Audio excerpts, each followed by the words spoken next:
Shalom semuanya, apa kabar? Senang sekali berjumpa di channel ini. Di video kali ini saya akan berbagi dengan kita semua tentang pembacaan yang terdapat di dalam Bilangan pasalnya yang ke-8 ayat 5 sampai dengan 22. Pembacaan ini adalah materi MTPJ tanggal 6 sampai dengan 12 Februari tahun 2022. Perikop ini, saudara-saudara, ini menuturkan tentang pentabisan orang Lewi. Nah, kalau kita baca di pasal-pasal sebelumnya, khususnya di pasal 3, itu Anda bisa dengan jelas melihat bahwa orang Lewi ini atau suku Lewi, salah satu suku dari anak-anak Yakub ya, atau anak-anak Israel, itu dikhususkan untuk melayani kemah pertemuan. Ya. Nah, sehingga menarik sekali pembacaan kita ini, kita bisa belajar sebagai orang percaya, sebagai warga gereja, bagaimana kita mempersiapkan diri di dalam melayani. Nah, untuk itulah gereja kita mengambil sebuah tema mingguan, yaitu jabatan pelayanan adalah persembahan ujukan bagi Tuhan. Nah, saudara-saudara yang dikasihi Tuhan, orang Lewi adalah salah satu suku dari keturunan Yakub, di mana berbeda dengan suku-suku lainnya, suku Lewi ini tidak mempunyai tanah pusaka. Ya, nanti juga kalau kita membaca Alkitab seperti di dalam Bilangan pasal 18 ayat 20 dan juga Yosua pasal 13 ayat 33, itu sangat jelas ketika Yosua yang adalah pemimpin bangsa Israel ketika masuk tanah Kanaan itu membagi-bagi tanah pusaka sesuai dengan firman Tuhan yang disampaikan kepada Musa. Nah, dan suku Lewi itu tidak mempunyai tanah pusaka. Satu-satunya pusaka yang dia miliki adalah Tuhan Allah sendiri. Nah, saudara-saudara yang dikasihi Tuhan, olehnya mereka ini dikhususkan sebagai suku para imam untuk melayani Tuhan seumur hidupnya. Nah, dalam pembacaan ini, saudara-saudara, kita akan belajar paling tidak ada dua hal garis besar pembahasan di MTPJ kali ini, yaitu pertama ritual pentabisan suku Lewi, dan yang berikutnya adalah bagaimana suku Lewi ini setelah ditahirkan itu melakukan pelayanan di kemah pertemuan. Nah, sebelum melayani di kemah suci, orang Lewi harus menjalani ritual-ritual khusus sehingga mereka itu dipersiapkan untuk melayani Tuhan. Nah, pertama-tama saudara-saudara yang dikasihi Tuhan, orang Lewi ini diambil dari tengah-tengah Israel dan ditahirkan dengan percikan air oleh Musa sebagai tanda penghapusan dosa. Nah, saudara-saudara yang dikasihi Tuhan, kalau kita berbicara tentang tanda penghapusan dosa, kita menjadi teringat ya ketika Tuhan Yesus mati di atas kayu salib, ya, darahnya yang tercurah itu menandakan juga sebagai pengampunan dosa bagi seluruh umat yang percaya padanya. Nah, menarik sekali bahwa kejadian yang ada di Perjanjian Lama itu sangat dekat hubungannya dengan Perjanjian Baru. Memang benar bahwa Yesus datang ke dunia ini untuk menggenapi apa yang ada di Perjanjian Lama. Nah, kita lanjut, saudara-saudara yang dikasihi Tuhan. Jadi pertama, orang Lewi itu diambil dari tengah-tengah bangsa Israel dan ditahirkan dengan percikan air sebagai tanda pengampunan dosa. Nah, kemudian Musa selaku pemimpin itu diberi tanggung jawab untuk memisahkan atau juga mengkhususkan suku Lewi ini, orang Lewi ini dari antara orang Israel. Nah, sedangkan untuk proses pentahiran selanjutnya, yaitu mencukur rambut dan mencuci pakaian, dilakukannya sendiri. Nah, ini menarik juga, saudara-saudara, ketika kita mau belajar bahwa proses pentahiran ini itu bukan cuma satu arah saja dari Tuhan, bukan, tetapi ini adalah proses dua arah, di mana ketika Tuhan sudah mentahirkan lewat tanda tadi ya, percikan air, maka si orang Lewi ini ya dia mencukur rambutnya dan juga mencuci pakaiannya sendiri. Nah, ini sebagai simbol terlibat aktif di dalam proses pentahiran ini. Nah, proses penyucian ini. Nah, saya mencari arti dari mentahirkan. Saya mendapatkan di sini bahwa dalam bahasa Ibrani ya, itu definisinya itu to be clean, be pure, menjadi bersih. Nah, jadi saudara-saudara yang dikasih Tuhan, mentahirkan di sini ternyata artinya itu menjadi bersih, ya, to be clean, untuk dibersihkan. Nah, dari apa saudara-saudara? Nah, tentu saja ya dari hal-hal yang bersifat duniawi. Nah, saudara-saudara yang dikasih Tuhan, dalam pembacaan Alkitab ini kita juga bisa melihat bahwa ketika dia sudah ditahirkan, maka orang Lewi ini sudah siap untuk masuk ke dalam pelayanan, sudah siap untuk masuk ke dalam suatu proses yang disebut pengudusan diri dan juga pendamaian. Pengudusan diri ini dan juga pendamaian dari dosa-dosa ini adalah akses, ya. Ini adalah akses bagi orang Lewi itu yang disiapkan sebagai imam untuk masuk ke dalam kemah pertemuan atau juga di dalam kemah suci. Nah, karena untuk masuk ke dalam kemah pertemuan dan juga kemah suci ini, seseorang itu harus kudus. Tuhan itu kudus, maka umatnya pun harus kudus. Nah, saudara-saudara yang dikasih Tuhan, saya juga teringat ya, ketika seorang calon pelayan khusus yang dipilih dari sekian banyak anggota sidih jemaat. Nah, ketika di awal atau pertengahan tahun yang lalu ya, sebelum pemilihan itu ada pembekalan secara umum di gereja. Ada beberapa minggu panduannya atau pembacaannya dan juga renungannya itu untuk mempersiapkan anggota sidih jemaat agar bisa mempersiapkan diri untuk masuk di dalam proses pemilihan calon pelayan khusus. Nah, kemudian setelah berapa minggu ya, bahkan juga dengan berapa bulan, maka tiba saatnya untuk dipilih. Nah, saudara-saudara, pada saat sudah dipilih, maka calon pelayan khusus akan mengikuti serangkaian tahapan-tahapan di dalam membekali dirinya supaya bisa masuk ke dalam pelayanan dengan baik, ya, dengan siap.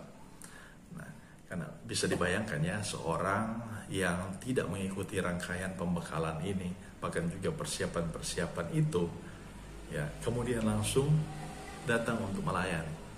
Ya, saya sangat sangsi kalau dia dapat melakukannya.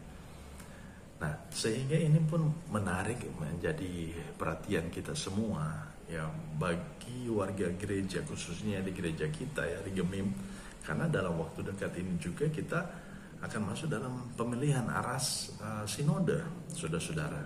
Maka ini sangat tepat momennya ketika kita membicarakannya, bahwa orang yang mau masuk ke dalam suatu struktur sinode, maka diharapkan mereka benar-benar mau menguduskan dirinya, mau membersihkan dirinya dari apa? Dari pikiran-pikiran atau motivasi-motivasi yang tidak murni. Motivasi tidak murni maksudnya seperti apa, Kak? Nah, ini motivasi yang tidak murni, misalnya ketika dia mau masuk dalam struktur komisi Bipra Sinode misalnya, atau mau masuk dalam nominasi untuk BPMS, dia dasar pikirannya adalah mau gengsinya saja. Wah, kita masuk di komisi sinode nih, gengsinya tinggi, ya kan? Itu motivasi yang tidak benar, saudara-saudara. Nah, sehingga perlu di cleanse, perlu dibersihkan, perlu dikuduskan.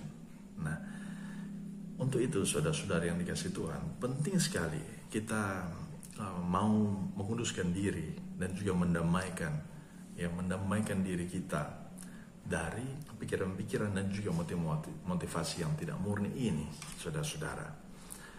Nah, kemudian selanjutnya yang kedua, orang Lewi harus mempersiapkan 2 ekor lembu jantan muda. Seekor lembu jantan muda diolah dengan korban sajian dari tepung terbaik dan minyak. Sedangkan seekor lainnya untuk korban penghapus dosa. Nah, saudara-saudara yang dikasih Tuhan, di dalam pembacaan kita bisa melihat bahwa persembahan yang dimaksud ini, sokar lembu jantan ini, itu adalah persembahan yang benar-benar dipersiapkan secara khusus dan berkualitas. Ya, ini adalah korban saja. Seekor lembu jantan muda diolah dengan korban sajian dari tepung terbaik. Nah, ini menandakan apa, saudara-saudara? Bahwa setiap persembahan yang kita berikan itu harus yang terbaik. Ya, memang saat ini kalau berbicara tentang persembahan, kita teringat tentang materi, ya, tentang uang yang kita berikan di gereja. Nah, ini juga di perjanjian baru Tuhan Yesus mengajarkan tentang memberi. Ya, masih ingat ya sebuah kisah tentang persembahan seorang janda, ya, bahwa Yesus mengatakan pada murid-muridnya, coba lihat itu orang yang memberikan dengan kelebihannya. Nah, itu tidak diterima oleh Allah.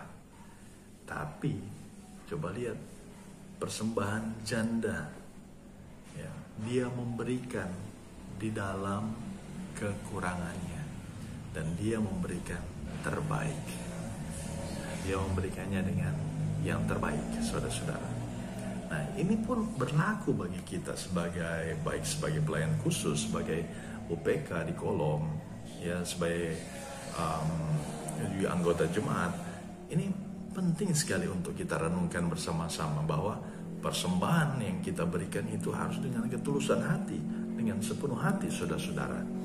Nah, dan ini membawa kita dalam nats pembimbing kita, yaitu di dalam Roma 12 ayatnya yang 1. Mari kita lihat sama-sama, ya, Roma 12 ayat 1.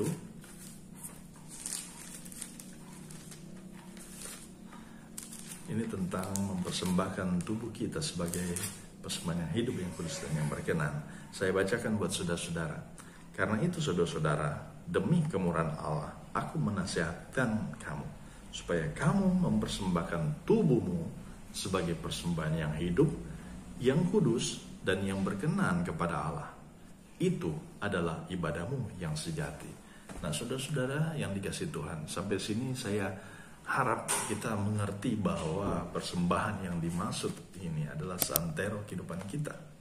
Bahwa kita harus mempersembahkan hidup kita ini sebagai persembahan yang hidup, ya, hidup yang benar-benar bersemangat di dalam mau melayani Tuhan, ya, mempersembahkan tubuhmu sebagai persembahan yang hidup, yang kudus, ya, cleanse, menjadi tahir, dibersihkan, dan yang berkenan kepada Allah. Wah, berbicara tentang berkenan, teringat persembahan Habel, ya, dan juga Kain, ya. Anda masih ingat kan? Nah, persembahan Habel itu diterima atau berkenan kepada Allah karena kenapa? Dia memberikan yang terbaik. Nah, jadi sekali lagi, saudara-saudara yang dikasih Tuhan, di dalam kita mengiringi Yesus, mari kita memberikan yang terbaik, bukan sisa-sisa, yang terbaik, saudara-saudara. Nah, yang ketiga di sini, orang Lewi disuruh mendekat ke kemah pertemuan dan segenap orang Israel dipanggil berkumpul. pada saat itu orang Israel harus meletakkan tangannya atas orang Lewi. Nah, saudara-saudara, perihal tentang meletakkan tangan, bahasa Ibrani ini disebut camak, yang artinya menopang atau mendukung. Menunjukkan legitimasi orang Israel kepada orang Lewi untuk menggantikan anak sulung mereka sebagai persembahan kepada Tuhan. Inilah acuan prinsip penggantian dari ritual ini. Nah, saudara-saudara yang dikasihi Tuhan, ini juga menarik untuk kita bahas bersama-sama ya, bahwa orang Lewi ini itu sebagai yang menggantikan. Nah, artinya apa, saudara-saudara? Nah, di sini kita sebagai jemaat yang sudah memilih pelayan-pelayan kita, pelayan khusus ya di gereja, penatua, diaken. Nah, kalau pendeta itu ada SK-nya ya dari sinode yang kita tahu bersama ya. Nah, kita sudah memilih penatua dan diaken, itu kita harus mengamini dan juga mengimani bahwa mereka itulah yang menjadi wakil kita, yang menjadi wakil kita, sehingga di dalam proses meletakkan tangan itu berarti kita menopang mereka, saudara-saudara. Ya, kita menopang mereka di dalam pelayanan mereka, kita mendoakan mereka, dan bahkan juga kalau misalnya ada hal-hal yang harus dilakukan bersama-sama, mari kita lakukan itu bersama-sama juga. Nah, saudara-saudara yang dikasihi Tuhan, yang keempat, Harun harus mengunjukkan orang Lewi sebagai persembahan unjukan. Nah, dalam bahasa Ibrani ini disebut tanufa, dalam bahasa Inggris itu disebut wave offering, ya, unjukan. Nah, persembahan unjukan adalah persembahan yang dipersembahkan kepada Allah dan dikembalikan olehnya kepada si imam. Nah, orang Lewi dipersembahkan kepada Tuhan dan dikembalikan olehnya untuk melakukan pekerjaan jabatannya. Nah, kita tentu sudah pernah melihat ya, ketika hari Minggu para pelsus di konsistori sebelum ibadah dimulai itu mereka melakukan persiapan, yang mereka mendoakan kadim yang melayani pada hari Minggu itu. Mereka mendoakan kadim, kemudian ketika sudah didoakan memohon pada Tuhan untuk memakai kadim ini menjadi saluran berkat. Ya, betul ya. Nah, sehingga kadim yang akan menjadi pemimpin ibadah pada saat itu memberikan berkat lewat renungan-renungan, lewat firman Tuhan, ya, kemudian lewat berkat, dan sehingga itulah ibadah, ya kan? Itulah ibadah ketika jemaat datang memuji Tuhan, dan Tuhan merespon dengan memberikan firman-Nya, ya. Nah, saudara-saudara yang dikasihi Tuhan, ini sangat menarik ketika kita mau merenungkannya itu, dan kita memikirkan ya bahwa ternyata kehidupan yang dijalani oleh orang-orang Lewi pada saat itu juga yang kita lakukan ketika kita menyebut diri kita pengikut Kristus. Ketika kita ini adalah di masa-masa ini sebagai pelayan Kristus, kita mau meminta pada Tuhan, kita berdoa secara pribadi ya, kita berdoa, Tuhan, saya mau mengikut Yesus, saya mau mengikut-Mu Tuhan, berikanlah kekuatan, kemampuan untuk melakukan pelayanan. Dan Tuhan berikan itu, dan sehingga ketika kita melayani, kita diberikan kekuatan, ya. Saya yakin saudara-saudara yang ada yang menyaksikan pada saat ini juga mengalaminya, bukan? Nah, untuk itu mari kita diajak untuk sebetulnya menjadi imam itu. Kita diajak untuk menjadi orang-orang Lewi di masa kini, yang mau mempersembahkan kehidupannya untuk dipakai oleh Tuhan menjadi saluran berkat bagi banyak orang. Nah, kita lanjut saudara-saudara. Yang kelima, orang Lewi meletakkan tangannya atas kepala lembu-lembu jantan muda. Tindakan ini juga menggambarkan prinsip penggantian saudara-saudara, di mana orang Lewi mengidentifikasikan dirinya dengan apa yang dikurbankannya.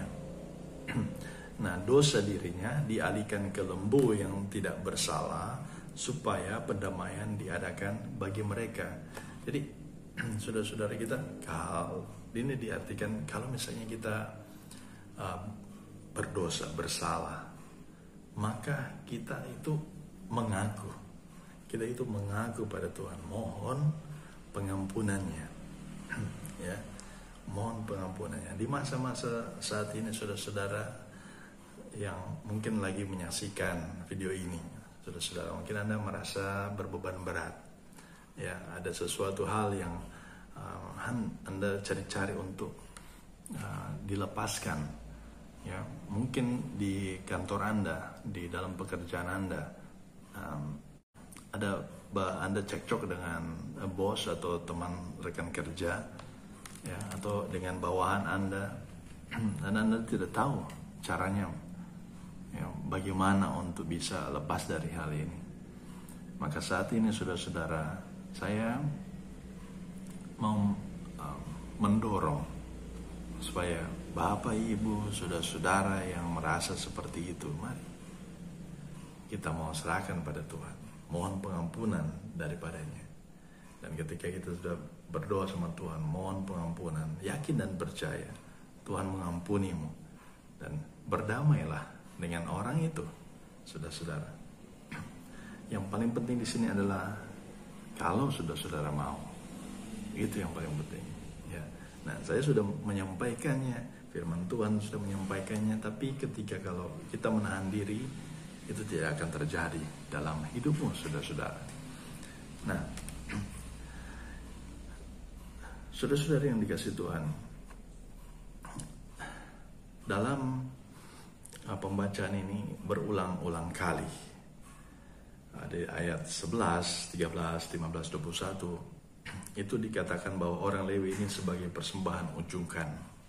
Nah, inilah signifikansi persembahan diri seorang Lewi dalam pekerjaan jabatan untuk melayani Tuhan dan umatnya. Nah, ini juga yang menjadi tugas panggilan kita sebagai pengikut Yesus. Kita pun ini, ya, sekali lagi, kita pun ini adalah alatnya Tuhan, ya, sebagai persembahan unjukan kepada Tuhan. Ya, kita mau datang padanya, Tuhan, pakai aku, use me, oh Lord. Dan yakin percaya Tuhan akan melakukannya. Tuhan akan memakai kita untuk kemuliaannya.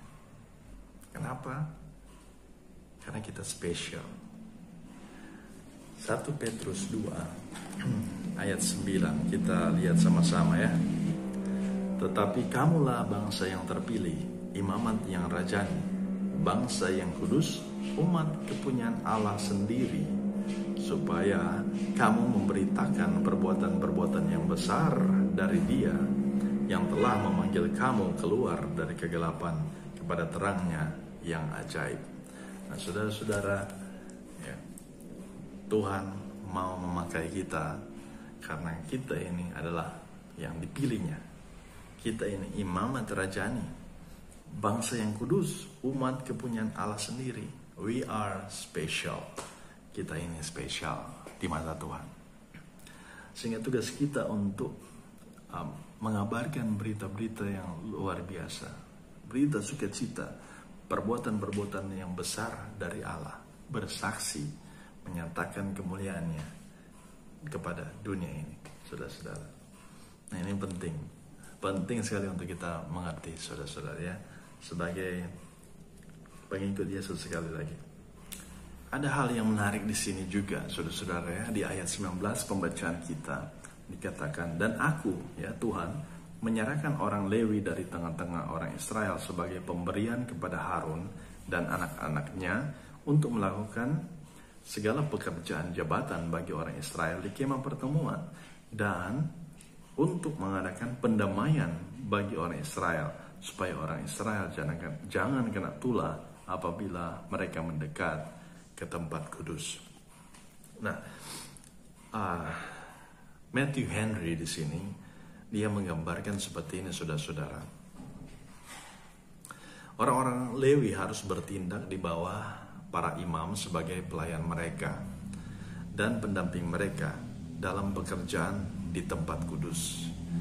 Nah, jadi kalau kita melihat di saat-saat ini para pelayan khusus itu juga memiliki tugas untuk melayani, untuk menjadi pendamping dalam pekerjaan di tempat kudus, ya. Nah, penatua, diaken itu punya tugas penting di dalam dia menopang pelayanan dari pendeta. Nah, Harun mempersembahkan mereka kepada Allah dan kemudian Allah menyerahkan mereka kembali kepada Harun. Nah, seperti yang kita bahas yang di awal tadi, ya. Nah, dan yang kedua di sini kita melihat bahwa orang-orang Lewi pun harus bertindak bagi umat. Nah, jadi saudara-saudara yang dikasih Tuhan, bukan saja pelayan khusus, ya, bukan saja hanya mereka saja, tetapi sekali lagi yang disebut pelayan Tuhan, hamba Tuhan adalah kita semua. Maka kita pun harus melakukan pelayanan ini, saudara-saudara. Ya. Nah, terkait dengan pemberian diri, mereka yang hidup percaya harus menjadi persembahan unjukan bagi Tuhan. Dipersembahkan kepada Tuhan dan diberikan olehnya untuk melakukan pekerjaan jabatan pelayanan. Ya, seluruh aktivitasnya menjadi persembahan yang hidup, kudus, dan berkenan pada Allah. Karena itulah ibadah yang sejati. Jadi diri kita ini adalah ibadah yang sejati kalau kita melakukan tugas panggilan kita, saudara-saudara. Nah, pekerjaan jabatan merupakan anugerah Tuhan. Jabatan ini adalah jabatan kudus yang berorientasi fungsional, saudara-saudara, ya. Yang artinya yang melakukan pelayanan itu, ya, karena disebut pelayan berarti fungsinya itu melayani, bukan organisatoris. Nah, ini penting, saudara-saudara, ya, karena seperti saya sempat sentil tadi bahwa ada yang berlomba-lomba masuk ke dalam komisi sinode ataupun BPMS secara khusus, ya. Dan motivasinya itu salah, motivasinya tidak murni, yang membuat banyak friksi, yang membuat perpecahan pastinya. Jadi saudara-saudara, ini bukan organisatoris atau struktural, tapi ini lebih ke fungsinya, yaitu melayani. Bagi gereja kita, saudara-saudara, jabatan pelayanan sifatnya hanya 5 tahun, periodik, ya. Satu saat sudah selesai, mungkin orang lain yang akan ambil. Tapi bagi pelayan yang sejati, dia tidak menunggu hanya kalau masuk dalam struktur. Dia tidak melayani kalau hanya di dalam struktur saja. Tapi seorang pelayan yang sejati, dia tahu panggilannya, maka dia akan melayani seumur hidupnya, masuk atau tidak masuk di dalam struktur pelayanan gereja. Ini penting, saudara-saudara. Nah, sosok pelayan Tuhan adalah hamba Tuhan, bukan hamba manusia, ya. Bukan untuk menjadi tuan yang memerintah, melainkan menjadi hamba. Nah, firman Tuhan di dalam Matius 20 ayat 20-28 itu menggambarkan bahwa Tuhan Yesus datang ke dunia ini bukan untuk dilayani, tapi untuk melayani. Dan Tuhan Yesus mengatakan juga kepada murid-muridnya, siapa yang mau jadi terbesar di antara kamu harus melayani. Jadi penting sekali, perintah Tuhan itu sangat jelas, bahwa untuk menjadi yang terbesar, kamu harus jadi yang terkemudian. Ya, untuk menjadi yang utama kita harus melayani. Jadi berbeda, sangat berbeda dengan situasi dunia ini. Ya. Yang terkuat mau jadi yang utama. Ya. Siapa yang menjadi pemimpin dia harus mempunyai kekuatan, kemampuan. Ya. Harus mempunyai banyak link. Tetapi firman Tuhan sudah jelas di sini bahwa untuk menjadi yang pertama dia harus menjadi yang kemudian. Untuk menjadi pemimpin harus menjadi pelayan. Nah, saudara-saudara, salah satu tolok ukur keberhasilan pelayanan adalah sejauh mana keterlibatan warga gereja secara aktif. Ya, bukan hanya satu orang saja atau one man show, bukan pendeta sentris atau penatua sentris, ataupun diaken sentris. Nah, kekudusan orang percaya adalah kekhususan untuk melayani Tuhan. Jadi kekudusan itu bagi orang percaya itu benar-benar di segala hal yang dia lakukan untuk melayani Tuhan. Idealnya esensi pelayanan atau esensi jabatan pelayanan harus dibangun dari komitmen yang luhur, yang tulus bukan bulus, yang suci bukan ruji. Motivasi yang tidak tulus dan melayani sebagai tugas sambilan belaka hanya akan mencemari kemuliaan Tuhan sang pemilik pelayanan. Itulah sebabnya kita harus menjauhkan diri dari bahaya dosa struktural yang dapat menghancurkan integritas, soliditas, kinerja, dan kesinambungan pelayanan. Ya. Nah, untuk itu sekali lagi saudara-saudara yang dikasihi Tuhan, mari kita mendoakan secara khusus ya.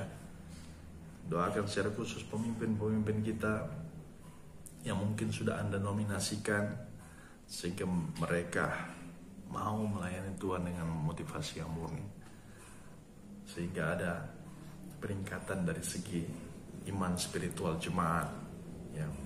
Ada peningkatan dari kehidupan bersama-sama, saling membangun satu dengan yang lain. Nah, untuk itu yang terakhir saya mau mengajak kita semua untuk belajarlah dari orang Lewi, suku Lewi ini, yang mau mempersiapkan kehidupannya untuk melayani Tuhan dan melayani Tuhan sampai akhir hidupnya, seumur hidupnya. Demikian juga kita. Kiranya Tuhan Yesus memberkati dengan firman-Nya.